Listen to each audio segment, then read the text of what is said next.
नमस्कार बंधुगण, जय गुरुदेव। चलतु आज भिडियोटी को आरंभ करवा।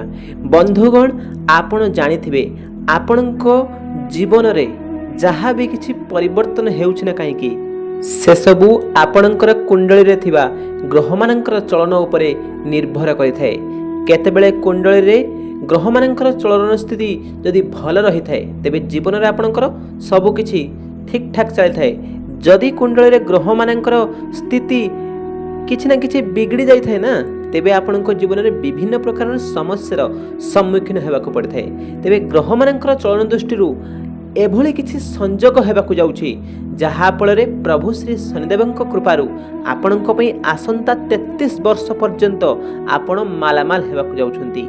तेबे सही अत्यंत सौभाग्यशाली बा अत्यंत भाग्यशाली राशि किए से विषय जानिबा पूर्वरु प्रथमे आम चैनल को सब्सक्राइब करंतु एवं पाखरे आसुथवा बेल आइकन को प्रेस करंतु। ता सहित कमेंट बॉक्स रे सहृदय रे जय श्री शनिदेव निहाती लिखंतु। देखिबे प्रभु श्री शनिदेव आपनको मध्य बहुत सारा कृपा करिवे। ता सहित आम भिडियोटी को शेष पर्यंत निहाती देखंतु, कारण शेष रे ही आमे आपनको किछि टिप्स देबु जो टिप्स आपनको पई बहुत उपकारी रहिबो। तेबे चलंतु भिडियोटी को आरंभ करिबा। तेबे प्रथम भाग्यशाली राशि होछि बिछा राशि। बिछा राशि व्यक्ति विशेषको उपरे आगामी 33 वर्ष पर्यंत तांकर आगामी समय बहुत भल रहबाक जाउछि। सरकारी एवं कोर्ट कचेरी कार्य जो माने दौड़ दौड़ी थकी जाइथिले तांकू एबेठारु मुक्ति मिलिबाक जाउछि। संतान मानक ठारु आपनकर पाठ पढ़ा नै जो अधिक व्यस्त विव्रत होई पडुथिले आपण माने आपनकर आगामी समय रे आपनकर संतान मानक ठारु भल पाठ पढ़िबाक जाउछंती। कार्य क्षेत्र आपनकर भल अनुभव हेबाक जाउछि। परिवार रे आपनकर शांतिर माहौल लागि रहि जबाक जाउछि। आपनकर आमदनी आस्ते आस्ते बहुत धीरे धीरे वृद्धि हेबाक जाउछि। दीर्घ अंधरे जो माने बेरोजगार थिले तांको तांकर मन मुताबक चाकरी मध्ये मिलिबाक जाउछि।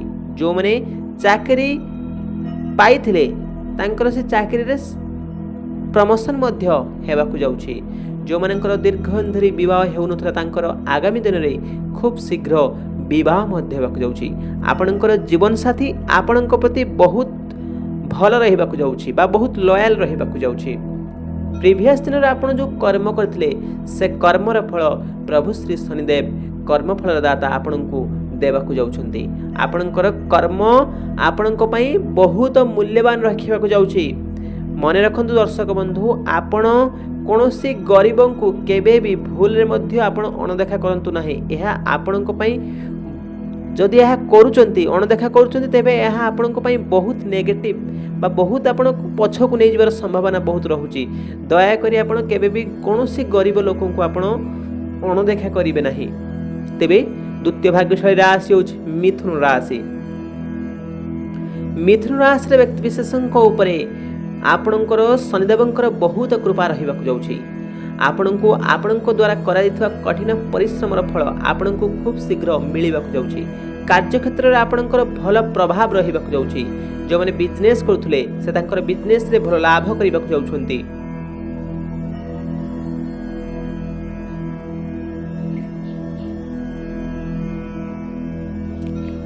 व्यवसाय रे कार्य करथवा लोक माने तांकर बिजनेस आगो को बढ़िबाक जाउछि। आपणकर बिजनेस रे जो समस्या चलीथिला से सब आपणकर गोटिए परे गोटिए समाधान हेबाक जाउछि। एही राशि लोक माने जदि आपणकर ऊपरे मिथुन राशि व्यक्ति विशेषଙ୍କର जो माने व्यक्ति अछंती से माने तांकर निज कथा ऊपरे नियंत्रण रखिबा आवश्यक। अजथा कोनोसी कथा रे आपण मुंडो खेलांतु नाही, तेबे जाई आपणकर अधिक फायदा हबो। मने रखंतु दर्शक बंधु, अजथा काहा कथारे आपण पसंतु नाही। आपणकर जतिकी कहिबार अछि सेतिकी कुहंतु, नहले अजथा काहा रे पसंतु नाही।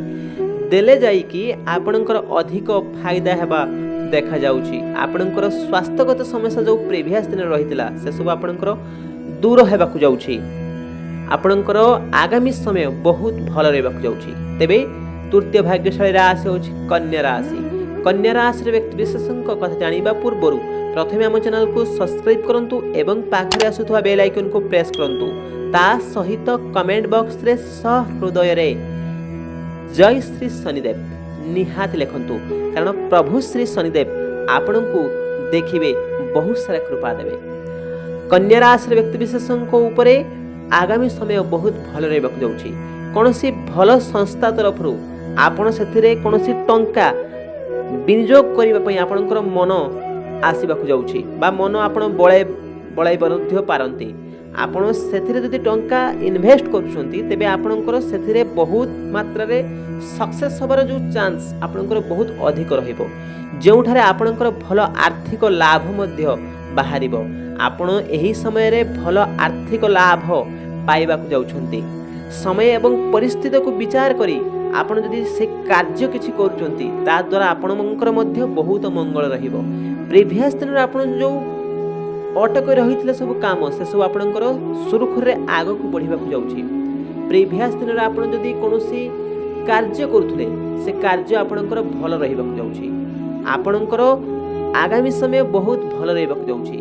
ଆପଣଙ୍କର ଯଦି ଇନଭେଷ୍ଟ କରୁଛନ୍ତି କୌଣସି ଭଲ ଜାଗାରେ ତେବେ ଆପଣଙ୍କର ଭଲ ମଧ୍ୟ ରିଟର୍ନ ପାଇପାରିବେ। ଆପଣଙ୍କର ଯେଉଁ କାମ ସବୁ ପେଣ୍ଡିଂ ହେଇ ରହିଥିଲା ସେ ପେଣ୍ଡିଂ କାମ ଆପଣଙ୍କର ଆଗାମୀ ସମୟରେ ବହୁତ ଭଲ ରହିବାକୁ ଯାଉଛି। ଆପଣଙ୍କର ମାନ ସମ୍ମାନ ସମାଜରେ ବୃଦ୍ଧି ପାଇବାକୁ ଯାଉଛି। ଯେଉଁମାନେ ରାଜନୀତି କ୍ଷେତ୍ରରେ କାର୍ଯ୍ୟ କରୁଥିଲେ ତାଙ୍କ ପାଇଁ ସମୟ ବହୁତ ଭଲ ରହିବାକୁ ଯାଉଛି। ଲୋକମାନେ ଆପଣଙ୍କର ବହୁତ ପ୍ରଶଂସା କରିବାକୁ ଯାଉଛନ୍ତି। ପ୍ରିଭିୟସ୍ ଦିନରେ ଆପଣଙ୍କ ପାଇଁ ଯେଉଁ ପେଣ୍ଡିଂ କାମ ସବୁ ରହିଥିଲା ଆପଣଙ୍କର ସେସବୁ ଆପଣଙ୍କର ଆଗାମୀ ଦିନରେ ସେସବୁ ଧୀରେ ଧୀରେ ଆପଣଙ୍କର ସବୁ ସମାଧାନ ହେବାକୁ ଯାଉଛି ବା ସେ କେସ୍ ଗୁଡ଼ିକ ସବୁ କ୍ଲୋଜ୍ ହେବାକୁ ଯାଉଛି। ଯଦି ଆପଣଙ୍କର କୌଣସି କୋର୍ଟ କଚେରୀ ମାମଲା ରହିଥିଲା ସେ କୋର୍ଟ କଚେରୀ ମାମଲା ଆପଣଙ୍କ ସପକ୍ଷରେ ସମାଧାନ ହେବାକୁ ଯାଉଛି। ଆପଣ ଶତ୍ରୁ ଉପରେ ବିଜୟ ଲାଭ କରିବାକୁ ଯାଉଛନ୍ତି। ଏବେ ଚତୁର୍ଥ ରାଶି ହେଉଛି ମକର ରାଶି। ମକର ରାଶିର ବ୍ୟକ୍ତିବିଶେଷଙ୍କ ଉପରେ ପ୍ରଭୁ ଶ୍ରୀ ଶନିଦେବ ଆପଣଙ୍କ ପାଇଁ ବହୁତ ସମୟ ଟିକେ ଖାସ୍ କରିବାକୁ ଯାଉଛନ୍ତି। ଆପଣ ନିଜର କୌଣସି ଅଟକି ରହିଥିବା କାର୍ଯ୍ୟ ଆପଣ ବହୁତ ଶୀଘ୍ର ସେଗୁଡ଼ିକ ପୂରଣ କରିବାକୁ ଆପଣ ପ୍ରୟାସ କରିବାକୁ ଯାଉଛନ୍ତି। ଟଙ୍କା ପଇସା କ୍ଷେତ୍ରରେ ଆପଣଙ୍କର ଠିକ୍ ଭାବରେ ବିଚାର କରି କୌଣସି ଏକ ନିର୍ଣ୍ଣୟ ନିଅନ୍ତୁ ଯେଉଁଦ୍ୱାରା ଆପଣଙ୍କର ବହୁତ ଭଲ ଲାଭ ହୋଇପାରିବ। ପାରିବାରିକ ଜୀବନରେ ଆପଣଙ୍କର ଖୁସିର ପରିବେଶ ରହିବାକୁ ଯାଉଛି। ଆପଣଙ୍କର ଆଗାମୀ ସମୟ ବହୁତ ଭଲ ରହିବାକୁ ଯାଉଛି। ଦୀର୍ଘ ଧରି ଯେଉଁ ଆପଣଙ୍କର ଟଙ୍କା ପଇସା ନେଇ କୌଣସି ଲୋନ୍ ବା କରଜ ଆଦି ରହିଥିଲା ସେଗୁଡ଼ିକ ଆପଣଙ୍କର ସୁଝି ଦେବାକୁ ଯାଉଛନ୍ତି। ପ୍ରିଭିୟସ୍ ଦିନରେ ଆପଣ ଯେଉଁ କର୍ମ କରିଥିଲେ ସେ କର୍ମର ଫଳ ଆପଣ ପାଇବାକୁ ଯାଉଛନ୍ତି। ଦୀର୍ଘ ଧରି ଯେଉଁମାନେ ଅବିବାହିତ ଥିଲେ ତାଙ୍କର ଖୁବ୍ ଶୀଘ୍ର ବିବାହ ମଧ୍ୟ ହେବାକୁ ଯାଉଛି।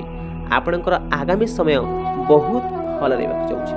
ତେବେ ଆପଣଙ୍କ ପାଇଁ ଆଜିର ଟିପ୍ସ ହେଉଛି, ଯଦି ଆପଣଙ୍କର ଶନିଦେବଙ୍କର କୃପା ପାଇବାକୁ ଚାହୁଁଛନ୍ତି ତେବେ ଆପଣ ଶନିବାର ଦିନ କୌଣସି ଶନି ମନ୍ଦିରରେ ଆପଣ କିଛି ଲୁହା ଜିନିଷ ଦାନ କରନ୍ତୁ।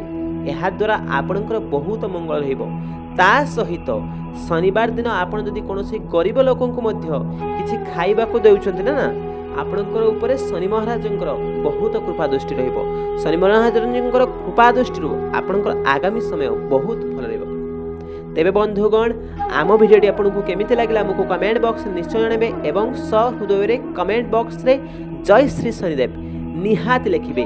ଶନିଦେବଙ୍କର ନାମ ଲେଖିବାକୁ ଜମାରୁ ଭୁଲିବେ ନାହିଁ। ଏହା କରିବା ଦ୍ୱାରା ଦେଖିବେ ପ୍ରଭୁ ଶନିଦେବଙ୍କର କୃପା ଆପଣଙ୍କ ଉପରେ ରହିବ। ତା ସହିତ ଆମ ଭିଡ଼ିଓଟିକୁ ଲାଇକ୍ କମେଣ୍ଟ ସେୟାର ଏବଂ ଆମ ଚ୍ୟାନେଲକୁ ସବସ୍କ୍ରାଇବ୍ କରିବାରୁ ଜମାରୁ ଭୁଲନ୍ତୁ ନାହିଁ, କାରଣ ଆପଣଙ୍କ ପାଇଁ ସବସ୍କ୍ରାଇବ୍ ଫ୍ରି ଅଟେ କିନ୍ତୁ ଏହା ଆମ ପାଇଁ ବହୁତ ମୂଲ୍ୟବାନ ଅଟେ। ଦୟାକରି ଆମ ଚ୍ୟାନେଲକୁ ସବସ୍କ୍ରାଇବ୍ ନିହାତି କରନ୍ତୁ। ତେବେ ବନ୍ଧୁଗଣ ଆମ ଭିଡ଼ିଓଟିକୁ ଶେଷ ପର୍ଯ୍ୟନ୍ତ ଦେଖିଥିବାରୁ ଆପଣଙ୍କୁ ଅଶେଷ ଅଶେଷ ଧନ୍ୟବାଦ।